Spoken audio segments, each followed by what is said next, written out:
नमस्कार दोस्तों, स्वागत है आपका टेक्नो डिफेंस अपडेट पे। तो दोस्तों, आने वाले समय में यूएस, रशिया, चाइना, इंडिया की जो नेवी है वो बड़ी तेज़ी से अपनी जो ताकत है उसको बढ़ाना चाहती है। और ये जो चारों देश है ये अपनी नेवी में जो सुपर कैरियर्स है उनको भी इंडक्ट करना चाहते हैं। तो उन एयरक्राफ्ट कैरियर के ऊपर ऑपरेट होने वाले एयरक्राफ्ट के बारे में आज हम इस वीडियो में बात करेंगे कि कौन कौन से देश फ्यूचर के लिए नेवल एयरक्राफ्ट के ऊपर काम कर रहे हैं, क्योंकि एक बड़ा एयरक्राफ्ट कैरियर किस तरह के मिशंस को और कितने बड़े मिशंस को अंजाम देने में कैपेबल होगा, ये बात डिपेंड करती है उसके ऊपर ऑपरेट होने वाले एयरक्राफ्ट से। तो कौन कौन से नेवल एयरक्राफ्ट आप सबको आने वाले समय में देखने को मिलेंगे, इसके ऊपर अब हम जान लेते हैं। तो देखिए दोस्तों, सबसे पहला जो एयरक्राफ्ट यहाँ पर होगा वो होगा मिखोयान का। तो देखिए दोस्तों, इस साल के जो मार्च 2021 एयर शो था तो उसके जो एंड में एक और फाइटर जेट उन्होंने रिवील किया था वो था मिखोयान का carrier borne multi role fighter jet.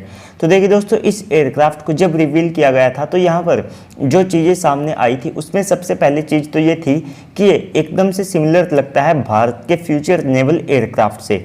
लेकिन दोस्तों, इसमें जो स्टेल्थ है उसको ज़्यादा से ज़्यादा मेंटेन करने के लिए इसके अंदर जो इंटरनल वेपन बे है उसको यहाँ पर जो है इंटीग्रेट किया गया है, जिससे ये वेपन्स को जो है इंटरनली कैरी करने में सक्षम होगा। तो इससे इस फाइटर जेट का जो RCS है वो कम से कम यहाँ पर रहेगा। और इस एयरक्राफ्ट से जो MiG-29K और साथ में Russian Sukhoi Su-33 fighter jet है जो कि काफ़ी ज़्यादा यहाँ पर हैवी है, उनको यहाँ पर रिटायर किया जाएगा। तो ये कनार्ड्स विंग के साथ आएगा और इसमें 2 इंजन्स का इस्तेमाल किया जाएगा, यानी कि एक ट्विन इंजन एयरक्राफ्ट होगा।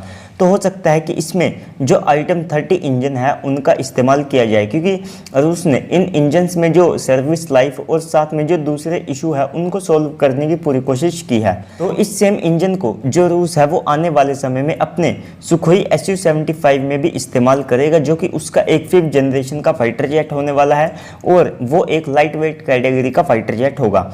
तो दोस्तों, इसके बाद ये जो नेवल एयरक्राफ्ट होगा इसका जो फ्रंटल सेक्शन है वो बिल्कुल हमारे नेवल एयरक्राफ्ट की तरह है, आप स्क्रीन पर भी यहाँ पर देख सकते हैं। तो इसे प्रोजेक्ट 23,000E के तहत बनने वाले सुपर एयरक्राफ्ट कैरियर से जो है ऑपरेट किया जाएगा। तो इस सब के बाद एक और फायदा ये है कि इसे स्की जंप और साथ में जो फ्लैट डेक वाले एयरक्राफ्ट दोनों से इसे ऑपरेट किया जा सकेगा।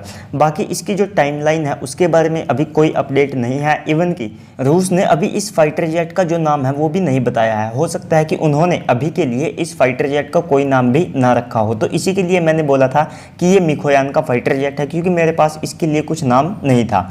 तो दोस्तों, इसके बाद अगला फाइटर जेट यहाँ पर आ जाता है भारत का twin engine deck based fighter jet, यानी कि TED-BF। तो ये एक 26 टन क्लास का canard delta wing fighter jet होगा, जिसका जो फ्रंटल सेक्शन है वो किसी भी 5th जनरेशन एयरक्राफ्ट की तरह डायमंड शेप्ड यहाँ पर रखा गया है।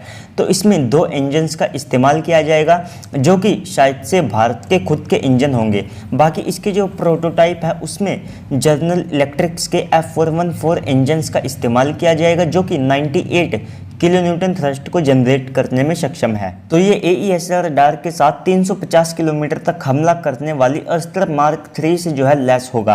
और इस सब के बाद ये एक 4.5 प्लस जनरेशन का एयरक्राफ्ट होगा, क्योंकि इसमें जो स्टेल्थ है उसको यहाँ पर ध्यान में रखते हुए इसका जो फ्रंटल सेक्शन है उसको डायमंड शेप्ड किया गया है। और इस सब के बाद इसमें काफ़ी सारी जो 5th जनरेशन की खूबियाँ हैं वो भी आप सबको देखने को मिलेगी, जो कि खास तौर पर इसके रडार और एवियोनिक्स में होगी। तो इस सब के बाद इस तरह के एयरक्राफ्ट का एक और फ़ायदा ये होता है कि इसे स्टोबार और साथ में कैटोबार दोनों से ऑपरेट किया जा सकता है। भारत भी इससे जो MiG-29K है उसको रिप्लेस करेगा और साथ में इस तरह के टोटल 100 एयरक्राफ्ट को जो है लिया जाना है। तो बात करें इस फाइटर जेट की टाइमलाइन की, तो देखिए दोस्तों, इसका जो पहला रोल आउट है वो 2025 में किया जाएगा और इसी के साथ इसकी जो फर्स्ट फ्लाइट है वो 2026 में कंडक्ट की जाएगी और ये मास प्रोडक्शन के लिए 2030 तक जो है रेडी हो सकेगा। तो दोस्तों, जो TED-BF है और साथ में जो मिखोयान का न्यू नेवल फाइटर जेट है, ये आप कह सकते हैं कि दोनों सेम से है। जो बाकी रूस है उसने यहाँ पर इंटरनल वेपन बे को भी जो है इंटीग्रेट कर दिया है। हालांकि दोस्तों, भारत में भी बातचीत जो है चल रही थी पहले की, जो टेडबीएफ है उसको जो है KF-21 की तरह यहाँ पर जो है ब्लॉक्स में बनाया जाए, जिससे इसमें भी इंटरनल वेपन बे को जो है इंटीग्रेट किया जा सके। तो इसके बाद जो अगला फाइटर जेट है वो है J-31। तो ये एक 5th जनरेशन का फाइटर जेट है जिसे चाइना ने बनाया है, जिसके साथ काफ़ी सारी समस्याएं हैं, जिसमें से इसका जो वेट है जो कि 28,000 किलोग्राम तक है, तो ये एक बड़ी समस्या है। जबकि दोस्तों इसमें जो इंजन्स है वे इतने ज़्यादा पावरफुल नहीं है कि इतने ज़्यादा वेट वाले फाइटर जेट को वे जो है यहाँ पर पावर दे सके।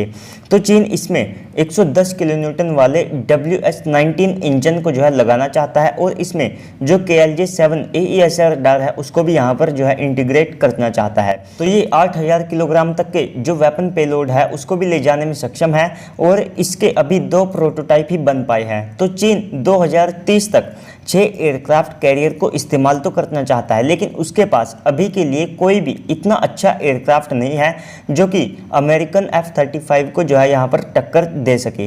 तो दोस्तों ऐसे में चीन के लिए एक कैरियर बेस्ड एयरक्राफ्ट बनाना एक सबसे बड़ा आज की तारीख में आप कह सकते हैं कि चैलेंज है। तो इसके बाद भी जो खुद रूस है जिसने सुखोई Su-33 को बनाया है, तो उस फाइटर जेट से वो अब खुद परेशान हो चुका है, क्योंकि उस फाइटर जेट का जो वेट है वो यहाँ पर काफ़ी ज़्यादा है और एक नया एयरक्राफ्ट बन रहा है। तो दोस्तों ऐसे में जो चीन है वो खुद उस फाइटर जेट की J-15 के नाम से जानते हैं उसी को यहाँ पर अपग्रेड करने में लगा हुआ है। तो दोनों एयरक्राफ्ट की यही समस्या है कि ये एक तो काफ़ी ज़्यादा बड़े हैं और इस सब के बाद ये काफ़ी ज़्यादा भारी है। तो इसका एक नुकसान ये होता है कि ये एक एयरक्राफ्ट कैरियर के ऊपर कम से कम ही संख्या में आ पाते हैं।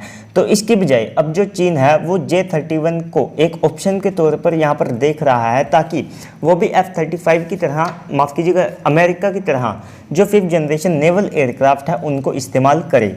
तो दोस्तों इस सब के बाद जो अगला फाइटर जेट है वो है अमेरिका का FA-XX। तो ये इस लिस्ट का और साथ में दुनिया का अब तक का सबसे ज़्यादा एडवांस फाइटर जेट होने वाला है, क्योंकि ये एक 6th जनरेशन का फाइटर जेट होगा। जबकि दोस्तों जो दुनिया है वो truly 5th generation fighter jet भी अब तक जो है नहीं बना पाई है। तो आप देख सकते हैं कि अमेरिका कितना ज़्यादा आगे चलता है। तो दोस्तों यहाँ पर माना जाता है कि जो अमेरिका है वो इस फाइटर जेट का जो प्रोटोटाइप है वो भी यहाँ पर तैयार कर चुका है। तो US नेवी के जो FA-18 सुपर हॉर्नेट है उसको भी ये रिप्लेस करेगा। और इस सब के बाद जो कमियां F-35 में देखी गई है, जिसमें सबसे बड़ी समस्या उसकी परफॉर्मेंस को लेकर है, अगर मान लीजिए उससे फुल परफॉर्मेंस को लेते हैं तो उसकी जो स्टेल्थ यहाँ पर कैपेबिलिटीज़ है वे यहाँ पर काफ़ी ज़्यादा कम होती है। तो इस तरह की जो समस्याएँ हैं, और इस सब के बाद उसे एक बगी फाइटर जेट भी माना जाता है। तो इस तरह की जो प्रॉब्लम्स है उसको इस फाइटर जेट में जो है सोल्व किया गया है। तो ओवरऑल इसमें जितनी भी 6th जनरेशन की खूबियां होती हैं वे इसमें होगी, और इस सब के बाद इसे 2030 तक इंडक्ट करने का प्लान है। तो जो US के आने वाले समय में 10 सुपर एयरक्राफ्ट कैरियर होंगे उनसे इसको ऑपरेट किया जाएगा, और शायद से इसमें 200 किलोन्यूटन थ्रस्ट वाले जो XA-100 इंजन है उनका इस्तेमाल किया जाएगा। तो आप अंदाज़ा लगा सकते हैं कि इतनी ज़्यादा पावर के साथ इसमें जो डायरेक्ट एनर्जी वेपन्स है उनको भी इंटीग्रेट करना जो है पॉसिबल होगा। और इस सब के बाद ये जो इंजन है इसकी जितनी भी टेस्टिंग है वो यहाँ पर सब जो है कंप्लीट हो चुकी है। तो दोस्तों आज की वीडियो आपको कैसी लगी कमेंट सेक्शन में बता दीजिएगा, साथ में चैनल को सब्सक्राइब करके बेल आइकन को भी दबा दीजिएगा।